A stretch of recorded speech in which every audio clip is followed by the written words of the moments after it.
muy buenos días para todos y todas. Bienvenidos y bienvenidas al quinto webinar sobre Good day to each and every one of you. Welcome to the fifth webinar for Urban by Nature Latin American webinar about Urban by Nature. This is a series of webinars in Latin America. So please, before we begin, we invite all of you to write your names and your emails or your city or your country, your organization or your positions as well if you prefer, so we can connect all the colleagues that are connecting in today's session. We invite everybody likewise to choose the Q&A options as well, so you can ask any questions to the speakers that will be participating today. We're going to be collecting each of these questions throughout the session. We invite the panelists that if you consider pertinent in the chat, you can also answer some of those questions as well. We thank you if you address a panelist when you write in the chat and when you ask your question. And we'll also have a Q&A session at the end of the session so we can learn about the experiences in greater detail and what we're going to speak about today in terms of the presentations that we have on behalf of the panelists. Let's go on to the next panelist as well. Muy bien, bueno, para el día de hoy. Very well, for today, we're going to have three panelists. Well, first of all, we have Yvonne Garcia Perez. She's the projects director and investigation director in Tecnalia. Additionally, we have Viviana Panizo, who's the technical director for the Municipal Authority of Pantanos de Villa in Lima, Peru. Additionally, we have the presence of Marcela Noreña Restrepo, which is a professional from the Secretary of the Environment in Medellin, Colombia. Sergio Anguren, I'm a coordinator of biodiversity in ICLE, Colombia, and I will facilitate the session today.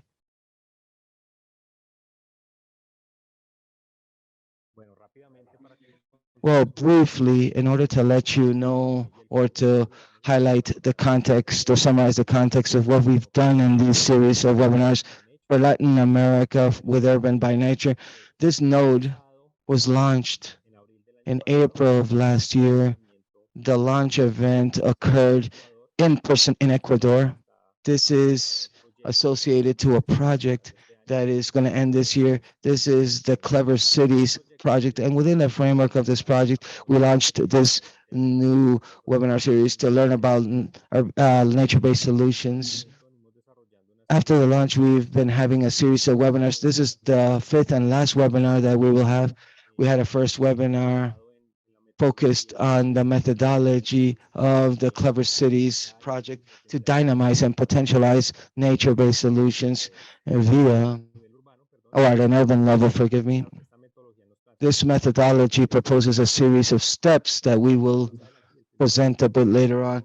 And the webinar was focused on step 2, which is to explore, which happened in June of 2022. Then in August, we had the third webinar focused on step 3, focused on prioritizing. The third webinar was geared towards step 4 about planning for October. The fourth and second to last webinar was related to implementing nature-based solutions.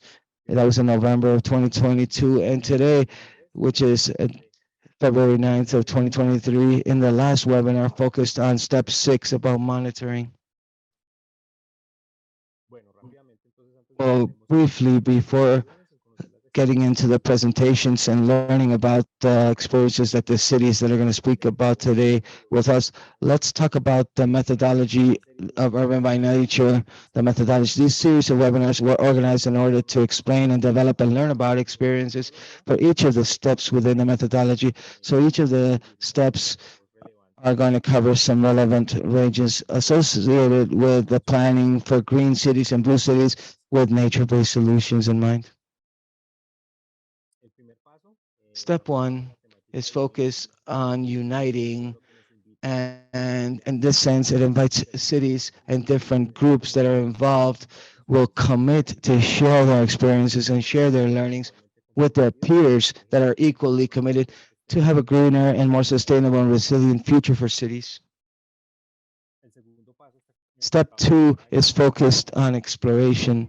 And in this sense, the webinars were focused on, well, first of all, policies, plans, normativity, existing regulation at a national level and at local levels, identifying gaps and instruments as well, and understanding the needs of each of the different cities with their peculiar context, but at the same time, trying to map out relevant stakeholders or actors with these teams and try to have a co-creation potential for green and blue spaces with the citizens in mind.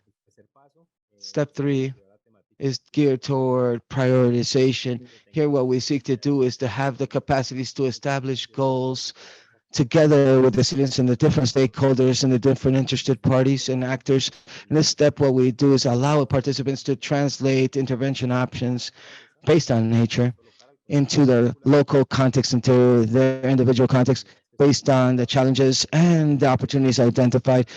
The participants here, they learn, they understand, they get the context about how to prioritize indicators to monitor and follow up on these issues, indicators related with the needs of each of the individual cities or of the points where the focus of the intervention is geared towards. Step 4 is geared toward commitment and planning. And in this module, the webinars were focused on obtaining a commitment and formalizing the planning process. Here, the program, what it seeks to do is to support a concrete development plan and sharing together with experts related to how to create financing models and business models and governance models in order to implement and make viable all these nature-based solutions. Step 5 is focused on implementation. And here, what we hope to do is support preparation to truly implement nature-based solutions directly within the territories. In this fashion, the process are directed towards strengthening capacities and facilitating processes and nature-based solutions that are catering to the needs and help the interventions that are planned at a local level. Step 6 is focused on monitoring, and that's what we're focusing on today specifically. In this point, we hope that the different stakeholders can actually have greater clarity, obviously related to the previous steps as well, and in this sense, trying to replicate the methodology with other interested actors using the methods proposed by the program. And as a result of all of this, we need to have a capacity to identify when and where it's necessary to make adjustments and decide the best path to take with the follow-up and monitoring process. And finally, the last step is geared toward replicating and scaling the experiences and the results of the methodology. And here, the participants generally share their experiences about how they developed the strategy with the co-creation process. What were the models for financing and the business models and governance models used with a nature-based solution focus? And equally, we try to scale the interventions, whether at a community level, at a neighborhood level, and maybe at a city scale as well, to have an impact that is greater and that includes other visions and other stakeholders. And in this fashion, avoid the duplication of efforts and increase successful cases and case studies in the city to prioritize resources at a financing level and also human capacity, human resource, etc. So briefly, that was a quick overview of the methodology that we followed in order to have these webinars. So we can take advantage of the time now because today is a very short day. We're going to begin with the experiences and the panelists that we've invited for today. First of all, we have Egon Garcia Perez, who is the Director of Research Projects for Tecnalia, and she's going to present on monitoring nature-based solutions at an urban level. Focus more specifically on co-monitoring and impacts, so social impacts. So the word is yours, Yvonne, and thank you for accepting the invitation. Thank you to all of you for accepting the invitation and for inviting me. And Sergio, thank you for the invitation. I'm going to share my screen now in order to be able to show you my presentation. Very well. The presentation is going to be in English, but my explanation is going to be done in Spanish. As I told you, my name is Egon Garcia. I work in Tecnalia in adaptation to climate change department. And my role in the project for Clever Cities is leading package 4, which has to do with monitoring the effectivity of the different interventions that the cities effectuate and within this project or perform within this project. This is an urban regeneration project, and as you'll see in the presentation that I'm going to prepare, that seeks to identify certain the title holders or certain key elements for this clever city monitoring strategy. As you'll see, it's very focalized on regeneration with a social bias, with the purpose of assessing the impact of nature-based solutions in terms of benefits for society. And as was spoken about before, and I think together with the methodology for that UrbanByNature uses, well, the processes for design, implementation, and assessing the effectivity of projects of solutions, nature-based solutions, has a cyclical and iterative character. So once you finish the monitoring and you analyze the effectivity, then we have to allow you to make decisions in order to continue to incorporate new nature-based solutions and scale the interventions and replicate them as well. So the phase for monitoring, well, despite being the last phase, it's important to be planned hand in hand with the process when we define and design nature-based solutions. And this way, we align the different indicators and the KPIs that we monitor with the type of intervention.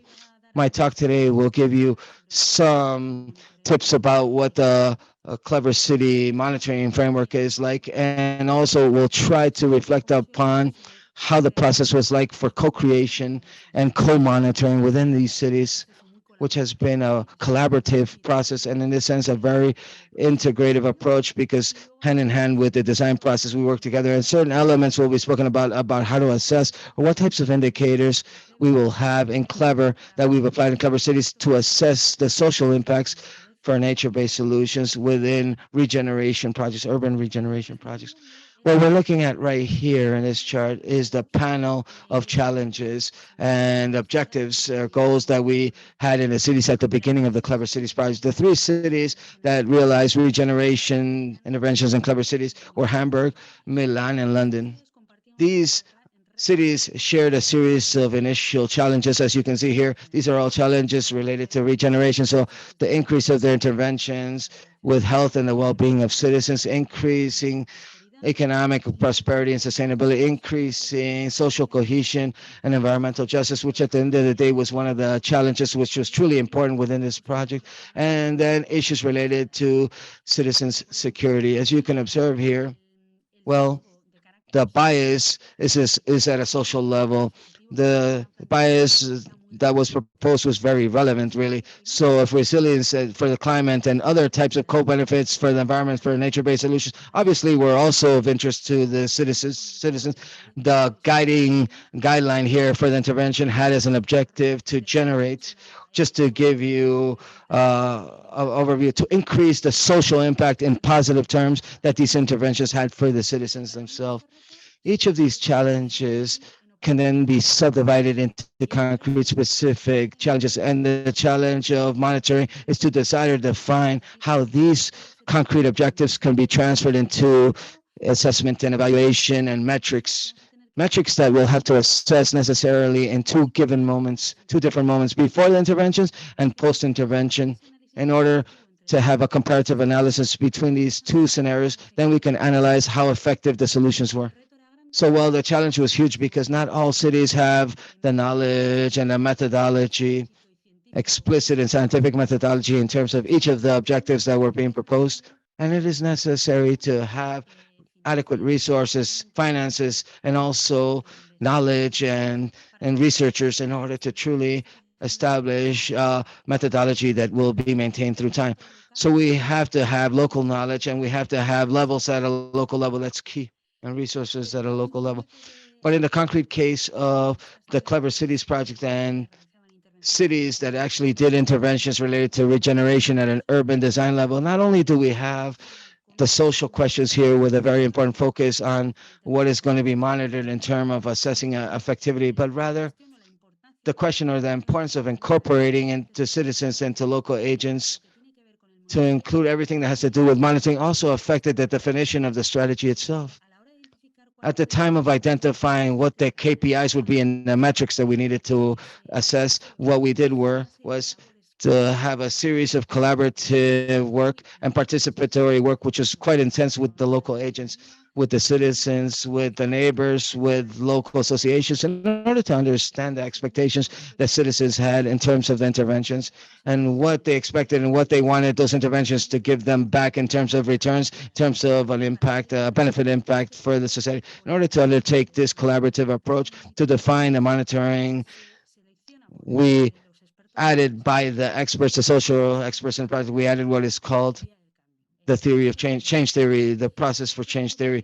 This change theory, what it seeks to do is to reflect, makes the different agents that participate in the workshops, have them reflect upon the current reality and what is the baseline of what we're living and what is the vision that we have in the long term.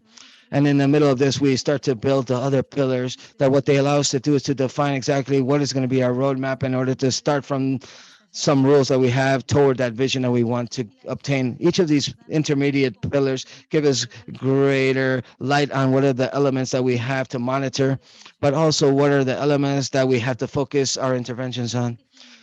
A monitoring strategy that doesn't select monitors and metrics that is aligned or is compatible with the type of intervention that is going to be elaborated, there what we would have is a situation that would be non-aligned. So we follow an intervention, right? If it doesn't have a positive effect in a determined indicator, it's better not to select that indicator to do the monitoring.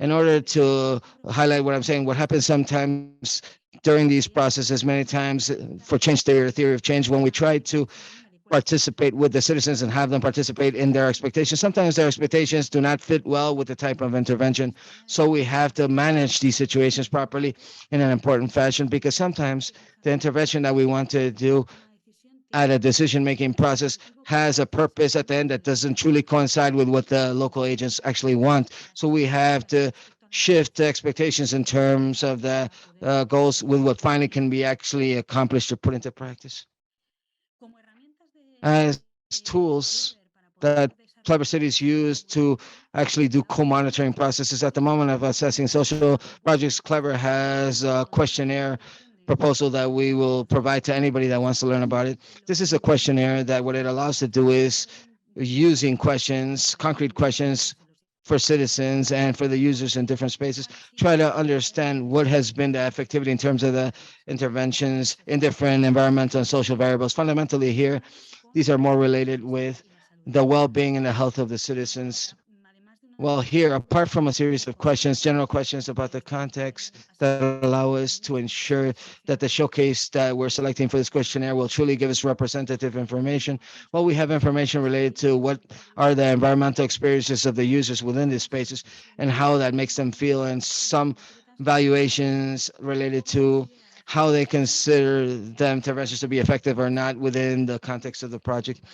So any person interested in this questionnaire, please contact us, put it in the chat, and obviously we can send you the questionnaire as well, which is in English. However, I believe that it can be translated into whatever language is pertinent and can possibly inspire monitoring strategy that you can use and propose in your different cities.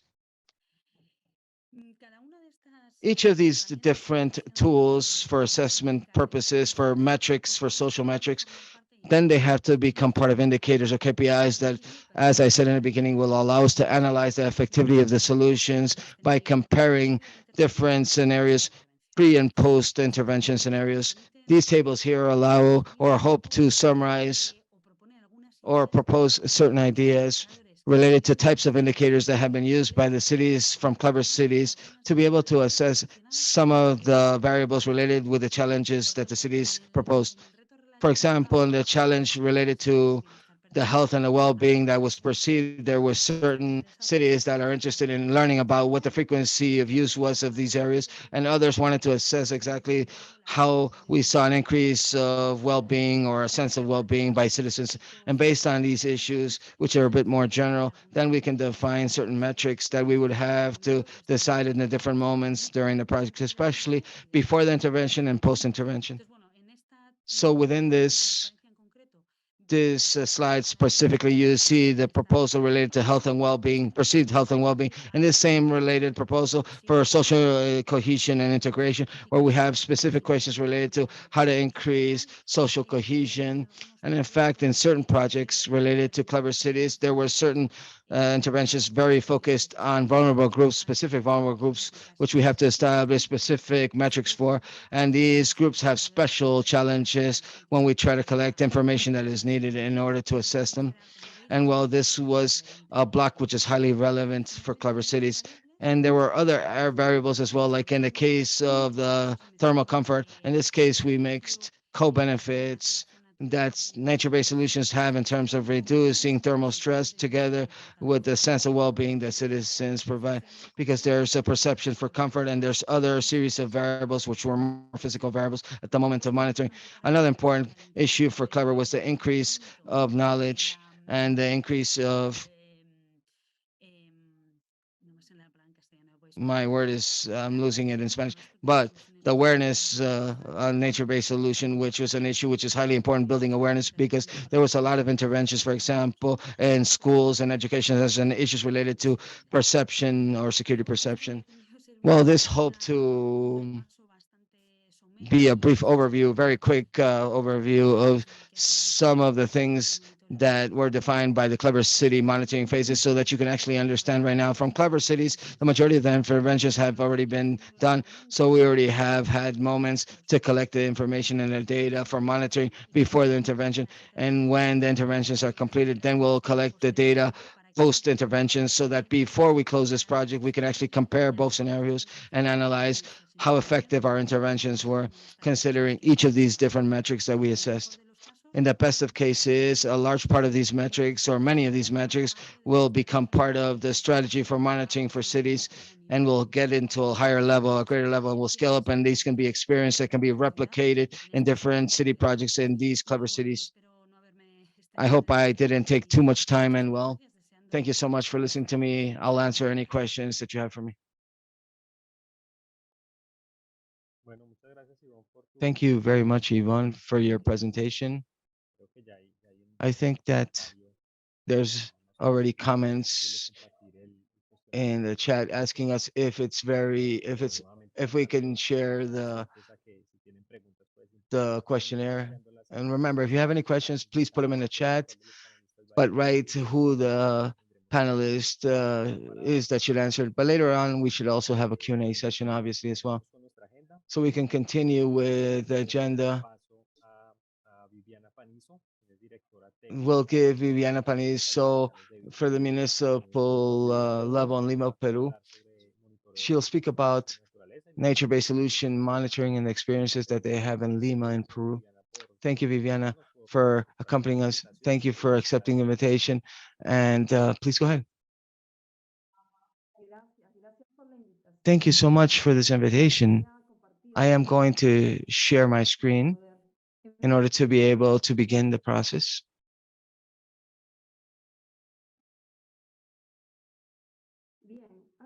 Very well. Before anything, I wanted to thank all of you as for actually having this seminar, the Urban by Nature seminar. And we also thank the Metropolitan Mayor and Mayor wants to thank you as well. I'm representing the mayor at this particular moment as a technical director for the wetlands in the province. And Prohvilla is a public organization or organism which is financially and legally autonomous. It's administratively autonomous, and the purpose is to promote the conservation and and sustainable development of the wetlands. This is in Lima, specifically in the area called Chorrillos. This is a natural area, which is a protected area. It's called a Ramsar site.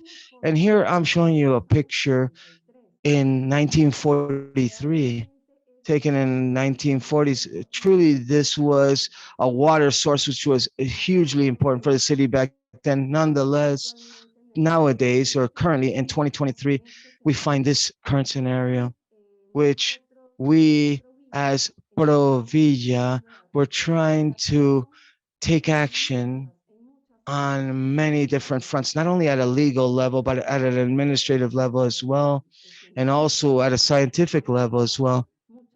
We're we're going through many different actions that involve decision making in order to try to protect wetlands so we can protect the environment. And this slide shows us the zonification in a special regulated area where we have 2,572 hectares, where we have almost 201,982 people or inhabitants. So this city is a city. Well, we're basically in the middle of this city where we have channels, where we have water resources, we have springs, lagoons, amongst other water sources. We have, for example, 11 channels, 3 springs, and 1 wetland, which is the largest one. As you can see here in the area that it has special regulation, the special ZRE zone, we have a territorial land use plan, which specifies different rules, and we have to comply with those rules, enforce these regulations, and we are the surveillors. So we actually monitor these issues. We monitor them, and we provide environmental expert opinions as well. So this area for special regulation has 4 separate districts. One is Chorrillos, another one San Juan de Miraflores, another Villa de Salvador, and the last area is called Santiago de Surco. So this area embraces several areas. So not only do we have problems related to land use planning because some sectors overlap, and that is an issue which is highly territorial that we have to heal, we have to monitor. So at the same time, we can actually heal these types of problematics. I also wanted to tell everybody about the benefits of these wetlands, the benefits for the population where we're trying to do surveillance.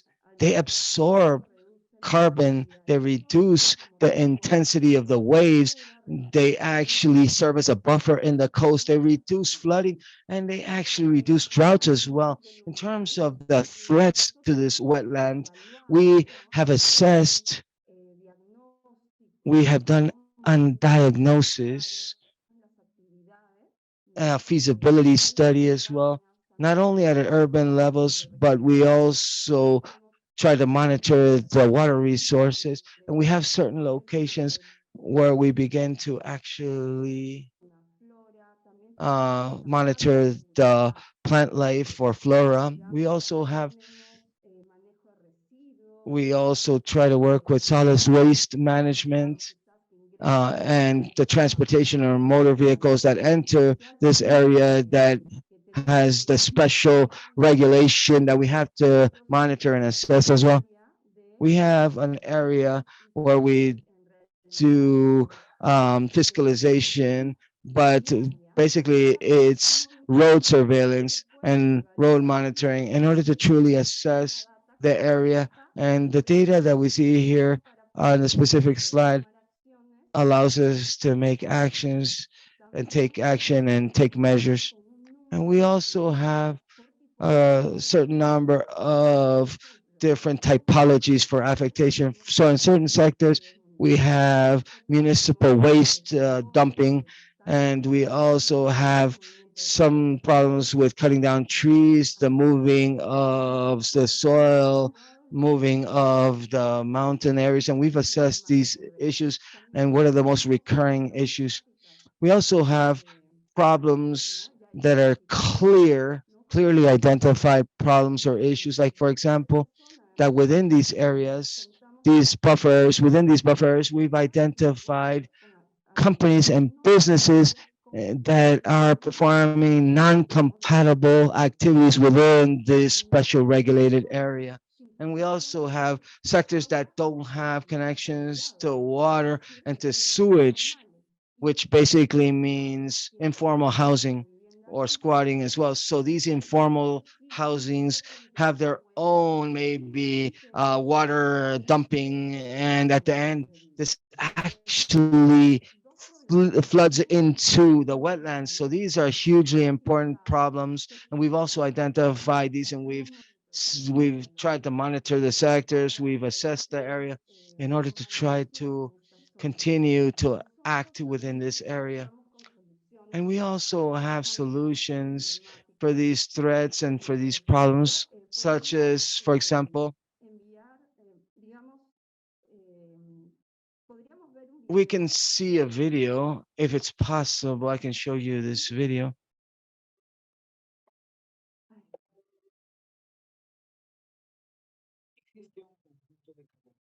There's a group of channels that are important for this area, and this is important for the wetland and for the flowers, and then it floods into the ocean. It goes into the ocean.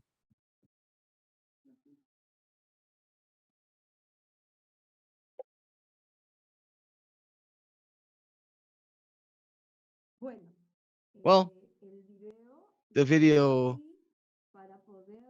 well, I have the video here, and I can share it as well.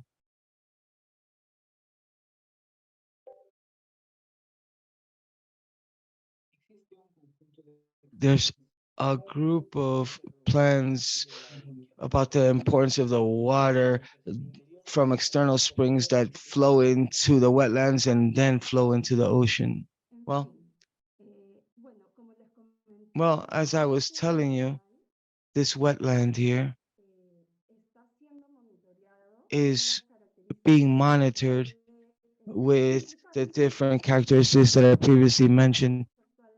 We currently have a prevention and a risk reduction and disaster reduction plan in this special regulated zone. This was recently approved. It's a 2022 regulation, and it's a 3-year document in order to implement the plan. That's the time lapse where we have risk assessments. We have a risk management process by the municipality. We have a cleaning and analysis process, a technical analysis process. Currently, we've recently started with 60 meters with a canal, and 200 meters are actually in execution in the works. So this plan seeks to recover 6 kilometers with 800 meters of water flows in channels and within 3 springs. And this is also going to benefit 200,000 people. The program will last for 3 years, and the budget of invested is going to be 39 million. For this, we have to continue to take care of this 1,400 wildlife and 90 types of plant life or flora that are protected. As you can see on the left picture, we also have the participation of all the stakeholders. As our colleague that spoke before said as well, it's necessary to include all the stakeholders and have them participate in these processes within the plans, within the projects. Like, for example, we have the children rangers from the wetlands of Evilla, because if we interact with these child rangers, we have monthly meetings with them so they can contribute and they can help us with solutions that they themselves see as children to continue to protect these wetlands. We also include civil society, local institutions, and we are all participating in order to accomplish this. The recovery of these ecosystems has to be comprehensive. Why? Because we also have to protect the entire zone that has special regulations, from the oceans, the rivers, the wetlands, the ecosystems that are also within this, that are being absorbed by this city. However, it is necessary to have this vision in order to try to solve and recover everything that we have. This, for example, is a vision that was developed a few years back, which by resolution, it actually zonified this area. And this allowed us to continue to protect these wetlands, to continue to protect these ecosystems. And here we can see another sector as well that show us the Villas wetlands, where we have a proposal in specific sector where we've already done monitoring, where we've already had a diagnosis, and where we create proposals to continue to protect these areas. Like, for example, recreational green spaces, public spaces, or the rehabilitation of areas that were squatted upon within the wetlands, protecting and the channels, special zonifications as well to protect the borders or the border areas of the channels, and also working with the beach areas, which are hugely important because at the end of the day, these ecosystems come from the Chillon River and the Rima River, and they flow through these areas, and they actually come out through the ocean on the beaches. We have several purposes here that are clear objectives, like, for example, to potentialize the tourism routes. This is one of the areas which are very complicated near the Surco River. So we already changed the zonification, and now we have a mixed use policy, which actually try to recover these areas, and they create like smaller farms, agriculture, etc. So now we can actually generate these types of proposals and programs or plans. And here as well, there's another sector here, like in the terrace, like try to uh, potentialize tourism neighborhoods in order to have citizens, not only citizens, but owners of these properties or these informal housings. In certain cases, some of them have already become formalized, but also recover the area and have clear intentions for the landscape to recover the environment as well as the landscape. Viviana, forgive us. We have to wrap it up. We have 2 minutes left for your presentation. Thank you. And as you can see, here is the before and the after in several of these sectors that we can see. I'm going to jump quickly now. And obviously, in our ecotourism area, we have uh, ecosystemic services and tourism services.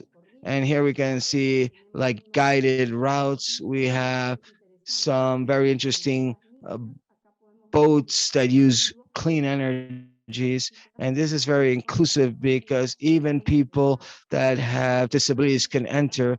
Here we can see it before and after, and the access, and it has grown as well. And here we have the infrastructure, friendly infrastructure with friendly material to the environment.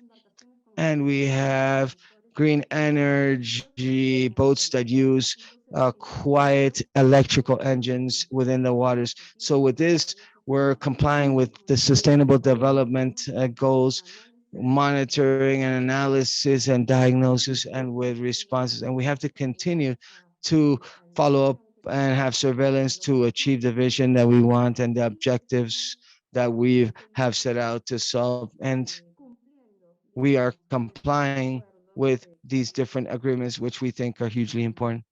Very well. I invite you all to come to Pantanos, to the Villas wetlands. And if you have any query or question, you can ask me. Thank you so much, Viviana, for your presentation. So we can finish the panelist round. Now we give the word over to Marcela Noreña Restrepo. She works with the Secretary of the Environment in Medellin, Colombia. Thank you, Marcela, for accepting the invitation and for accompanying us today. and for presenting your plan for renaturalization in the city of Medellin. Please go ahead, Marcela. A very good day to everyone. Thank you so much for allowing the District of Science and Technology from the city of Medellin to present the advances that we have in terms of planning. What I'm going to show you next is an exercise that we've been developing for about 6 years now via an international cooperation project. We are part of one of the cities in this project, and our purpose is by 2023 be able to finish the formulation of the renaturalization plan for Medellin. I'm representing the Secretary of the Environment, and we are in charge of the planning of the landscape and trying to manage all the green infrastructure and all the blue infrastructure within the city. Well, basically, from the Urban Green Up project, which is part of the European Union's 2020 Horizon project, we saw a great opportunity because they allowed us with this project to begin working with a focus and trying to work with landscapes and green areas with all the advances that Medellin had been working on in previous years before us. The project as such tries to mitigate climate change, improve air quality, water quality, maintain sustainability in our cities by implementing nature-based solutions. Medellin has been working with leading cities and all issues related to establishing methodologies and establishing strategies for renaturalizations. And for the element, we've been working simultaneously since we're a long time project. We've worked with two separate administrations in the city. This last administration is focusing its work on providing clear guidelines for an eco city where we work together with this project. We're working on policies regulating Agreement 47 or Decree 47 to implement this plan by 2032. That's the time lapse time frame. And we've had some early wins, some early victories, some achievements because we've worked with the climate action plan that we have in Medellin as well. We are part or we are providing direct guidelines to one of the committees that is part of the environment management committee in the district. We also support strategic projects that we are developing already in order to ensure that we implement nature-based solutions. We've participated in different courses where we've touched upon these nature-based solution themes, and we also belong at this moment as one of the nucleus cities and leading nature-based solutions declarations in the C40. As I told you before, the idea is to showcase the work that we've been doing in these last few years. And we've established a framework and a methodology, a clear methodology where we've established a first phase in order to set up the structure of the plan and how we're going to begin to work with nature-based solutions. We generated phase two, where we established a renaturalization strategy that gives us the baseline in order to formulate that renaturalization plan that is currently at a 70%. And the idea is to begin to implement it in the second semester, second half of the year. So for us, renaturalization is a process that modifies a space with nature-based solutions that interacts with green infrastructure. We want to develop this as an ecological, spontaneous dynamic that could correspond to volunteer uh, land use planning. What do we want to potentialize? Sustainable planning and consolidate an urban strategy in order to work with the major challenges of the city. So, what we seek to accomplish with this plan is to have a city that can preserve, generate, restore, to know, learn, and sustainably use urban spaces and rural spaces as well, all green spaces really.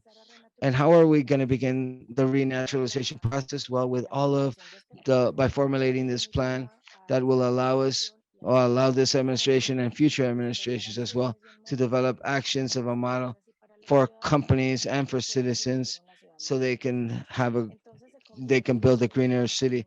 So the plan becomes like an instrument in order to manage and conserve associated elements associated to green infrastructure and ecological infrastructure within the city. So what is it that we seek to accomplish with this renaturalization plan? All the issue of multi-scale plan for green and rural areas to establish clear roadmaps to act on this green area, have maintenance actions, conservation, action generation, and especially the talk that we received today, which is focused on monitoring.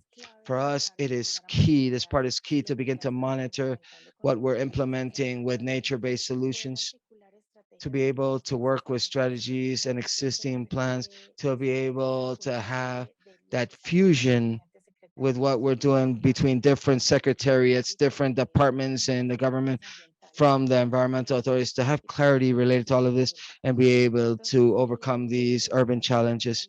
So the renaturalization plan, we're more or less at 70% development of this plan, and the focus or all the methodology or all the route, we established the renaturalization plan with 5 phases or 5 stages. We have a component that has to do with co-participation strategies. We're talking about 4 different groups of stakeholders, actors: the community, institutions, the public sector, and the academic sector, and the private sector. A management model, which is one of the most important components because it allows me to generate roles and jurisdictions and competence. And we started to study all the normativity related to green infrastructure and ecological infrastructure. We identified 58 different stakeholders that are related in order to work on these issues, these green issues. So we want to establish an offering, we want to establish a model within the district that allows us to have clarity and to respect each of the different roles and functions and jurisdictions that we have between the different secretariats or departments, to see how certain secretaries come and design, some implement, some monitor, etc. So we need to have clarity what the entire roadmap of actors is going to look like. We have a financing strategy as well, where we identified in our territorial land use plan what are the operational challenges in order to begin to work with these types of solutions, because this cannot simply work with what is proposed within one individual administration. It has to be long term. We need to have green funds, and that these types of initiatives can truly have continuity through time. So we need to ensure about the maintenance of these spaces. We need to generate godfather plans or many issues related to maintenance, conservation, and generating green areas. There's another very strong component related to the model for territorial spaces, where we've prioritized what we've had in the territorial offerings associated to green infrastructure and to blue infrastructure and to gray infrastructure, and try to cater to these problems and attack these problems that we have as a city, which we have 9 city challenges, and how we can implement nature-based solutions to solve these 9 challenges. And we're also working this last step, which is the monitoring and follow-up system. And the idea is to begin to monitor nature-based solutions that we've already been developing via certain indicators. So we have a very important roadmap that allows us to understand the challenges and the demand that the territory has, understanding nature-based solutions, ecosystems, where we can prioritize by using public space projects, having clear what the barriers are, what are the restrictions, and what are the technical limitations, legal limitations, and cultural limitations, which are not easy to work on these issues many times. So we are pioneers right now at a Colombian level with these types of initiatives, and what are the opportunities and potentials to be able to create this agenda.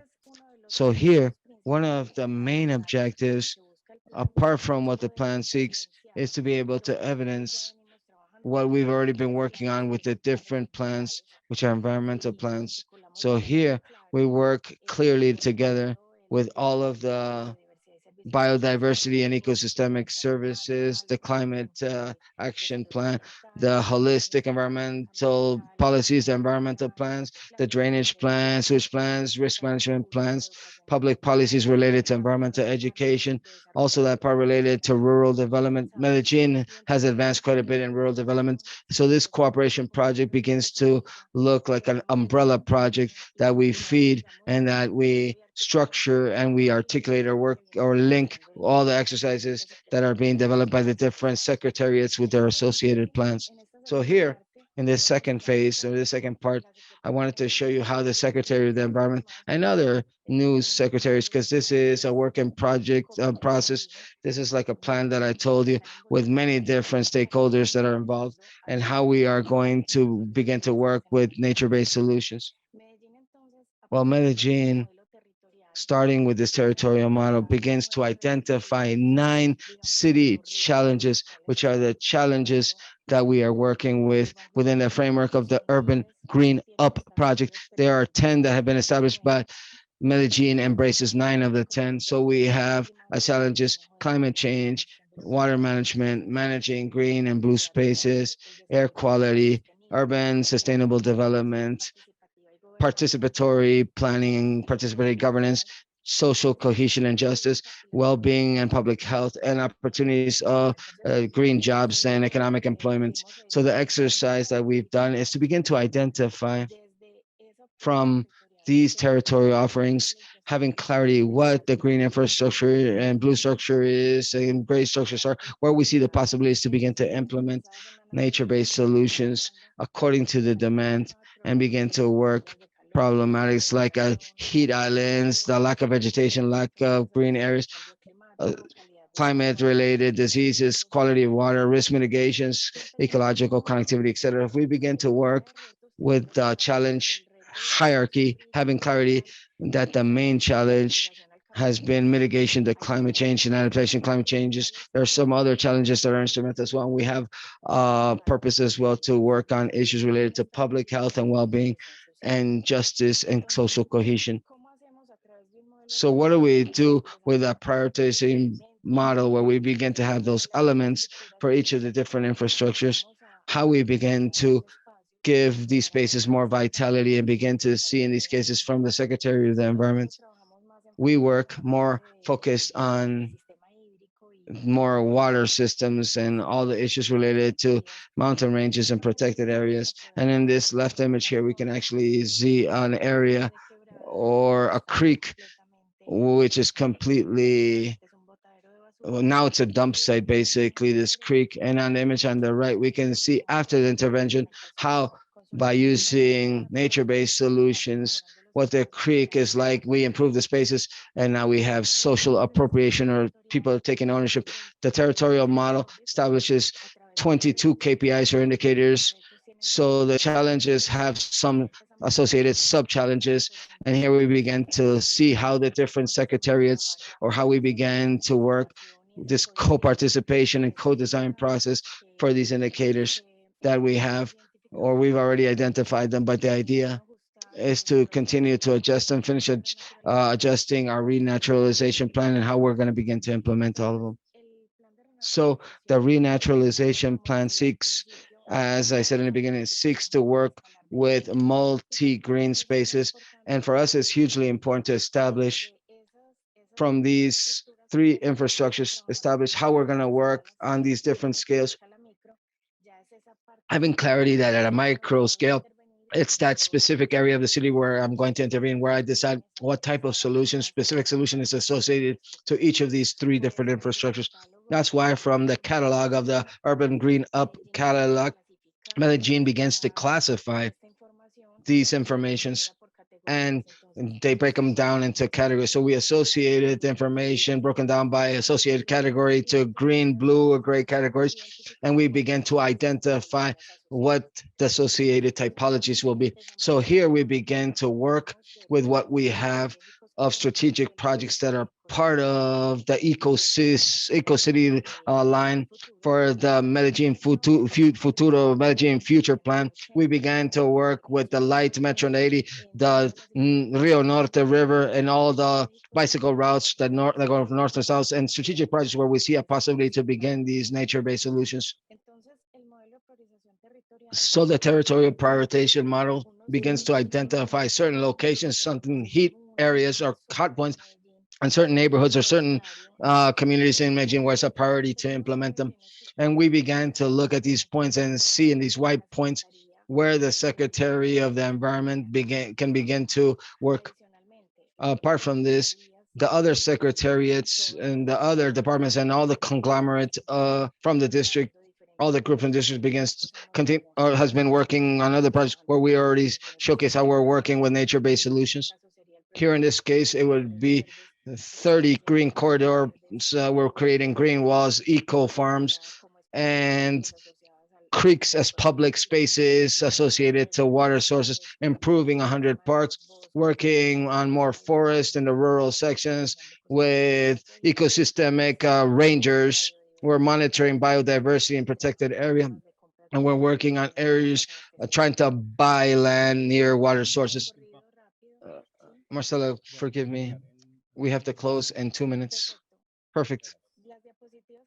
So the slides that I'm going to show up next, I'm going to go through them very quickly. I'll show you what we have with the Green Corridors project, for example, which begins to respond to challenge one of adaptation and to climate change.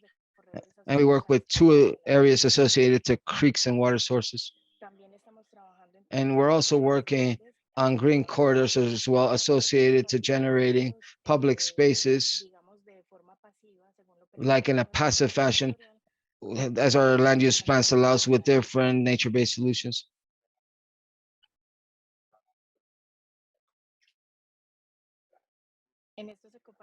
And these creek eco parks in the creeks, we show the place before and after, and how it actually looks after the different nature-based solutions are implemented. So here, for example, in this space, we worked with 5 different typologies.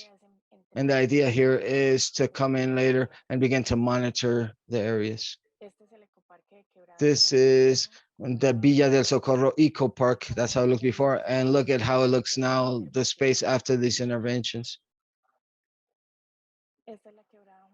This is Juan Bobo in neighborhood Comuna 2, and how the space looks after the different nature-based solutions have been implemented.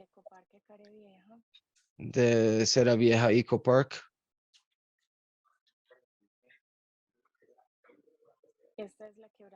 This is El Mister Creek. And we're also working on community farms as well in Comuna 16, or next to the El Pabon Creek. And these are some of the parks that we've tried to implement as well, that we've been implementing. Green walls, different types of green walls that we are implementing on bridges, on vehicle bridges, and also in the administrative downtown. Green facades that are being implemented as well here in the municipal council. And one last slide that shows, this is a very interesting slide, really. This is a toll no, this is a bridge for a pedestrian bridge, so it wasn't too many people were there, so we turned this pedestrian bridge into a wildlife birds and wildlife bridge instead of a human pedestrian bridge. Thank you very much, Marcela. We're a bit tight on time. Well, very quickly, we want to see if the participants have any questions for the panelists.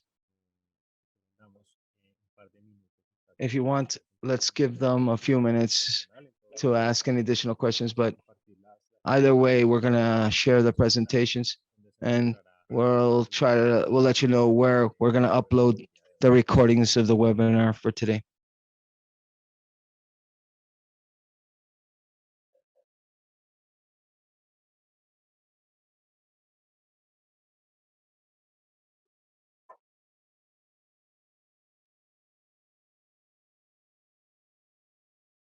Bueno, parece que no Well, it tenemos. seems to be that we don't have questions at this moment. So please help us by sharing. Well, a suggestion is that they're inviting us to try to have an independent space so we can learn about the experiences in Lima and Medellin with more detail. Surely we'll find an opportunity to have an independent space where we can actually look at greater details about all the advances for these two projects. We'll coordinate in order to share the presentation and all the materials that we saw today. Can you please share the last slides of the presentation if you help us? That way we can show you where you can find the recording as well.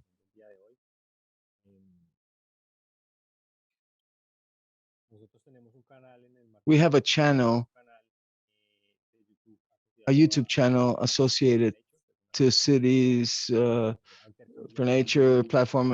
It's to share information related to biodiversity in an urban setting. I'll be sharing the link where we actually upload this information. And here we also upload the previous webinars. The other 4 previous webinars that we have been uploaded there into our it's within the UrbanByNature framework. And we invite you to fill out a survey. In the next slide, please scan this QR code that you see on the screen.